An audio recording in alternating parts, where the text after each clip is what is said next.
Assalamualaikum warahmatullahi wabarakatuh. Salam sejahtera buat kita semua dan salam bahagia. Kita lanjutkan materi siklus daya gas dan kali ini adalah siklus diesel. Kita lihat diagram PV dan TS siklus diesel. Ini dia. Untuk siklus diesel,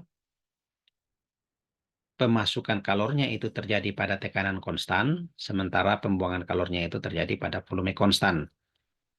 Kalau pada Otto, ingat pemasukan dan pembuangan kalornya itu terjadi pada volume konstan. Sementara kalau diesel, pembuangan kalornya yang volume konstan, tetapi pemasukan kalornya pada tekanan konstan. Nah, ini kita lihat. Clearance volume atau volume terkecil itu adalah bagian ini, ya, yang bagian utus, bagian tersisa dari ujung piston ketika piston sudah bergerak pada titik mati atas. Ini volume yang tersisa itu adalah ini, clearance volume. Panjang langkah pergerakan piston dari titik mati bawah ke titik mati atas itu adalah ini, yaitu volume terbesar kurang volume terkecil, jadi V1 per V2. Sementara rasio antara volume terbesar dan volume terkecil kita sebut dengan rasio kompresi, yang ini, ya, V1 per V2 atau volume dalam satuan meter kubik. Nih, kalau ini kan volume spesifik meter kubik per kilogram. Kemudian cut-off ratio. Cut-off ratio adalah rasio volume antara titik 3 dan 2, yaitu rasio kompresi pada saat pemasukan kalor pada tekanan konstan. Ya, jadi kita lihat di sini V3 per V2. Kemudian kita analisis dulu proses 23 di mana terjadi pemasukan kalor. Mohon maaf. Jadi untuk hukum termo 1 sistem tertutup itu berlaku seperti ini. Jadi Q23 min W23 U3 min U2 karena proses 23 pakai 23. Baik. Kemudian W itu sama dengan integral PdV atau kita tulis di sini W23 itu P2 V3 min V2 karena P-nya konstan. Kalau kita kalikan ke dalam sini P2 V3 kemudian P2 V2. Tapi karena P2 sama dengan P3 sehingga bisa saya tulis seperti ini. Kemudian dari hubungan lain kita tahu bahwa H sama dengan AU tambah PV. Kalau nilai ini saya masukkan ke sini, lalu saya pindahkan ke sebelah kanan, maka saya akan nanti bisa mengumpulkan U3 tambah P3V3 min dalam kurung U2 tambah P2V2. Sehingga nanti Q23 atau Q ini itu menjadi H3 min H2. Jadi bukan lagi U3 min U2. Nah, kita lihat ketika proses pemasukan kalornya di sini. Ini bukan 34 ya, harusnya ini proses 41 ya. Ini prosesnya 41 yang di sini kita mau bahas. Jadi proses 41 itu berlaku seperti ini. Karena proses 41 itu proses volume konstan, maka W41 itu sama dengan 0. Ini sekali lagi bukan 34 tapi 41. Ya, mohon maaf. Jadi 41 itu sama dengan 0. Dengan demikian nanti, karena ini sama dengan 0, maka Q out itu sama dengan U4 min U3 min U4. Ya. Kenapa kok dibalik? Ya, ingat, kalau kata in dan out itu kan sudah menyatakan arah dari kalor tersebut. Jadi tidak boleh lagi kita melihat tanda plus minusnya. Jadi dia harus selalu nilai mutlaknya. Jadi kalau out, pasti kalor itu keluar dari sistem. In, kalor itu masuk ke dalam sistem. Oke, kita lanjutkan. Nah, ini dia soal. Jadi ada mesin diesel ya dengan diameter silinder 10 cm, panjang langkah 12 cm dengan putaran 2000 rpm ya. 2000 putaran per menit. Pada langkah awal kompresi, udaranya 100 kPa dan 300 Kelvin. Jika clearance volume yang kita sebut tadi V2 itu 6,67% dari volume langkah, ingat tadi volume langkah itu adalah volume terbesar kurang volume terkecil, maka hitunglah ya rasio kompresi, kemudian tekanan dan temperatur udara setelah kompresi. Ya, pokoknya kita lihat intinya berapa efisiensi outputnya ya. Nih, jika dipanaskan sampai 7.500 Kelvin, artinya temperatur maksimum ya. Oke. Jadi temperatur maksimum tadi itu kita lihat di titik 3. Ya. Baik, ini pertama kita menyelesaikannya dengan asumsi kalor spesifik fungsi temperatur. Ya. Saya ulangi, kita mengerjakannya dengan asumsi kalor spesifik fungsi temperatur. Nah, data-data yang diketahui tadi yang ini, ya jumlah silinder 6, diameternya 0,1, panjang langkahnya 12 cm, putarannya segini, kemudian P1 dan T1-nya serta T3-nya ada tadi 1750 Kelvin. Nah, kemudian ini tadi yang bahasa yang tadi dikatakan bahwa clearance volume-nya sama dengan 6,67% dari volume langkah atau stroke volume. Jadi 6,67% atau 0,0667 kali V1 min V2. Kemudian untuk udara, ya R sama dengan 0,287 kJ per kilogram Kelvin. Kalau untuk cool air standard cycle, CP-nya itu 1,0035 dan CV-nya 0,7165. Baik, kita lihat. Nah, sekarang ini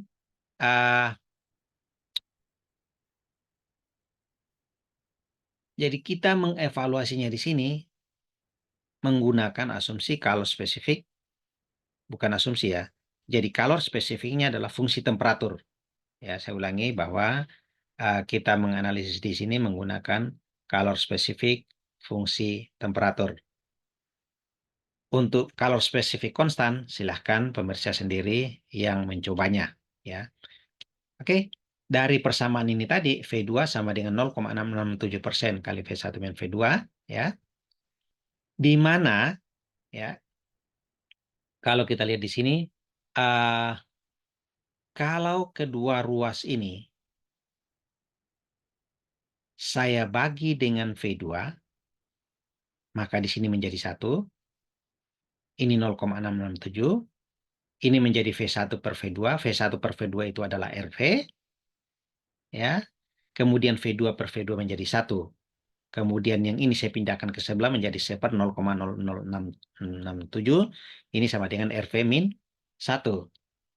Dengan demikian, ya, kita dapatkan bahwa rasio kompresinya itu menjadi seperti ini. 15,9925. Kemudian pada titik 1, ya, dengan menggunakan persamaan keadaan gas ideal, V1 sama dengan RT1 per P1, kita dapatkan nilainya 0,861 meter kubik per kilogram. Ya. Kemudian dari rasio kompresi V1 per V2 sama dengan RV, maka tentu saja V2-nya kita bisa dapatkan. Ya. Oh ya, ini dulu untuk mencari ini, ya, berdasarkan T1 ini. Dari tabel udara sebagai gas ideal, kita langsung bisa mendapatkan VR1, PR1, dan U1. Ya. Titik 2, ingat tadi bahwa V2-nya bisa kita cari, ya, walaupun tidak perlu kita tulis di sini, tapi bisa cari dari tadi rumus RV sama dengan V1 per V2, di mana V1-nya sudah ketemu, otomatis V2-nya bisa. Nah, kemudian proses 1-2 itu adalah proses yang isentropik. Nah, untuk proses isentropik berlaku bahwa VR2 per VR1 sama dengan V2 per V1. Atau kalau yang diketahui ada tekanannya, tentu saja bisa ditulis PR2 per PR1 dibagi kali sama dengan P2 per P1. Nilai VR dan PR itu kita lihat dari tabel udara. Ya. Oke. Kemudian V2 per V1 itu sama dengan C per V. Ya. Jadi C per V. C per rasio kompresi maksud saya. C per RV. Karena RV itu adalah V1 per V2. Sehingga ini VR1 dibagi dengan RV. Kita dapatkan nilai VR2-nya sama dengan 38,84. Ya, tidak punya satuan. Jadi kita dapatkan VR-nya seperti itu. Kemudian berdasarkan nilai VR ini, ya, dari tabel udara sebagai gas ideal, dan tentunya kita interpolasi, maka kita akan dapatkan nilai P2-nya seperti ini dan nilai H2-nya seperti ini. Ya. Jadi kita sudah dapatkan nilai tersebut. Ini PR2-nya juga dapat, ya. Kemudian dari ini tadi yang saya katakan bahwa untuk mendapatkan V2 bisa langsung seperti ini dari rumus rasio kompresi ini. Ya, rasio kompresinya tadi kita sudah hitung, volume satunya juga dapat dihitung sehingga dapatkan nilai V2 seperti itu. Kemudian ya,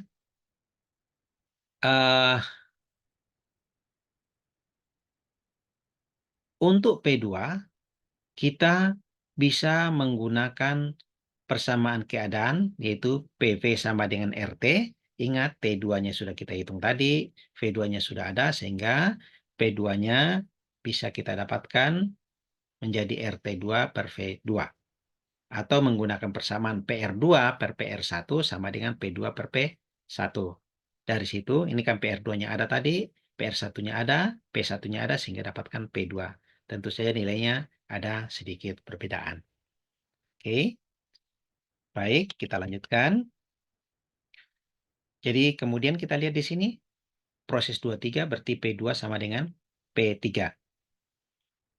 P2 sama dengan P3, kemudian T3-nya 1750 Kelvin. Jadi dari gas ideal nanti kita bisa dapatkan T3-nya ya, persamaan keadaan, V3-nya ya. Oke, kembali dulu kepada T3 1750 Kelvin ini. Dari tabel gas ideal udara, kita akan peroleh nilai VR3, PR3, dan H3-nya. Ya. Kemudian, untuk nilai V3, saya ulangi sekali lagi, ini diperoleh dari persamaan keadaan, yaitu V3 sama dengan RT3 dibagi dengan P3. R-nya 0,287, T3-nya 1750 Kelvin, kemudian P3-nya itu sama dengan P2. Ya. Harus konsisten, misalnya tadi menggunakan keadaan ini, ya pakai tekanan ini. Mau pakai yang ini juga boleh. Tapi silakan coba sendiri nanti yang mana digunakan, kemungkinan nilainya tidak persis sama dengan seperti ini. Ya. Baik, kita lanjutkan. Kemudian proses 34 karena isentropik. Ya. 34 nanti itu adalah proses yang isentropik. Kemudian nilai V4 bisa lihat bahwa V4 itu sama dengan V1 sehingga otomatis nilai titik 4, volume di titik 4 kita sudah ketahui karena V1 sama dengan V4. Kemudian dari hubungan isentropik ya, untuk hubungan isentropik untuk color specific constant, ingat rumus-rumus ini hanya dipakai untuk proses isentropik pada color spesifik fungsi temperatur. Nah, VR4 per VR3 sama dengan V4 per V3. Kita dapatkan VR4-nya ya dengan memasukkan nilai-nilai V4 dan V3 yang sudah diketahui. Nah, didapatkan VR4-nya seperti ini, 34,1. Kemudian dari tabel udara sebagai gas ideal, sekali lagi ini pasti kita interpolasi, maka kita akan dapatkan nilai T4-nya seperti ini dan U4-nya seperti ini.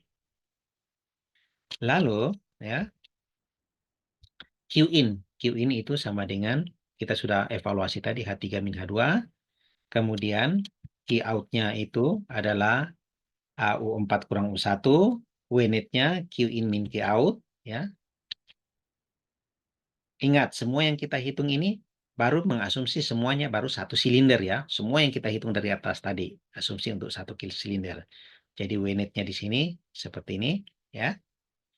Kemudian efisiensi termal. Jadi efisiensi termal tentu saja adalah mau satu mau seluruhan pastilah sama ya. Karena kalau jumlah silindernya 6 ya, masing-masing dikali 6 W-net-nya, ini 6 juga berarti tetap saja akan sama dengan efisiensi termal per individunya. Oke, kita lanjut. Jadi kita dapatkan efisiensi termalnya 57,16%. Nah, sekarang volume langka masing-masing silinder ya. Jadi kita tahu bahwa volume langka itu rumusnya V per 4 D kuadrat L. Ya, D itu diameter silindernya, L itu adalah panjang langkanya. Dengan memasukkan angka itu, kita akan dapatkan nilainya VL itu sama dengan 9,42 kali 10 pangkat min 4 meter kubik, ya, volume langkanya. Kemudian, volume 1, ya, V1, ini kita lihat V1, ini kan dari hubungan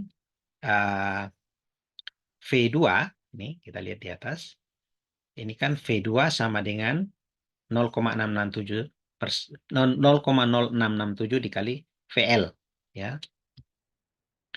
Kemudian V1 itu kan ini. V1 sama dengan VL ditambah V2. Atau kalau bahasa kita tadi, volume langka itu sama dengan V1 kurang V2. Dengan demikian V1 sama dengan V2 tambah VL. Di mana V2 itu 0,067 VL. Sehingga kalau nilai V2 ini saya masukkan ke sini, maka V1 itu sama dengan ya 1,0667 VL. Sementara VL-nya sudah diketahui, maka kita dapatkan nilai V1-nya sama dengan 1,0053 kali 10 pangkat min 3 meter kubik. Oke. Nah, sekarang kalor buang. Ya, kalor yang dibuang, Q out-nya ini tadi kita sudah hitung tadi ya. Kerja bersih. Ini persatuan massa, ini persatuan ya. Nih. Oke. Kita lanjutkan. Ini sama sebenarnya dengan yang tadi ya. Ini tidak ada bedanya. Yang bedanya adalah yang ini tadi. Kita dapatkan V1, volume 1 ya. Untuk satu silinder itu sama dengan volume ini ya, jadi massa untuk satu silinder ya, massa udara untuk satu silinder adalah volume besar meter kubik dibagi dengan volume spesifiknya, dan kita dapatkan seperti ini. Ini massanya seperti ini, tinggal masukkan ya. Ini massanya. Nah, kemudian massa untuk 6 silinder tentu saja tinggal kita kalikan dengan N. Jumlah silindernya. Ini untuk satu silinder V1 per V1 kecil, maka untuk 6 silinder itu kita tinggal kalikan dengan jumlah silindernya. Sehingga massa total untuk 6 silinder seperti ini. Ya. Total kerja bersih itu adalah W net untuk satu silinder dikalikan dengan yang 6 silinder, total silindernya. Maka seperti ini. Ya. M dikali W netnya. Kemudian daya motor 4 langkah itu kita definisikan seperti ini. Nih, W dotnya itu sama dengan W net dikali siklus atau putaran per detik dibagi 2. Kenapa 2 di sini? Karena diesel itu adalah motor 4 langkah, di mana untuk menghasilkan 1 kali kerja dibutuhkan 2 kali putaran poros sengkol. Seandainya ini motor 2 langkah, maka di sini 1. Sebab untuk menghasilkan 1 kali langkah kerja yang komplit ya, maka dilakukan 1 kali putaran poros sengkol. Jadi saya ulangi, kenapa pakai 2? Karena ini adalah motor 4 langkah, yaitu untuk mendapatkan 1 kali siklus penuh, untuk menghasilkan 1 kali langkah kerja, dibutuhkan 2 kali perputaran poros engkol. Oke. Kemudian ini siklus putaran per detik. Jadi tadi yang putaran per menit, itu jadikan putaran per detik. Sehingga nanti W net-nya yang ini dikalikan dengan putaran per 2. Jadi putaran tadi itu 2000 RPM, dibagi 60 lagi untuk mengkonversi dari menit ke detik. Sehingga kita peroleh bahwa hasilnya daya motor 4 langkah yang 6 silinder ini adalah 71,993 kilowatt. Sekian pertemuan kali ini. Semoga bermanfaat. Assalamualaikum warahmatullahi wabarakatuh.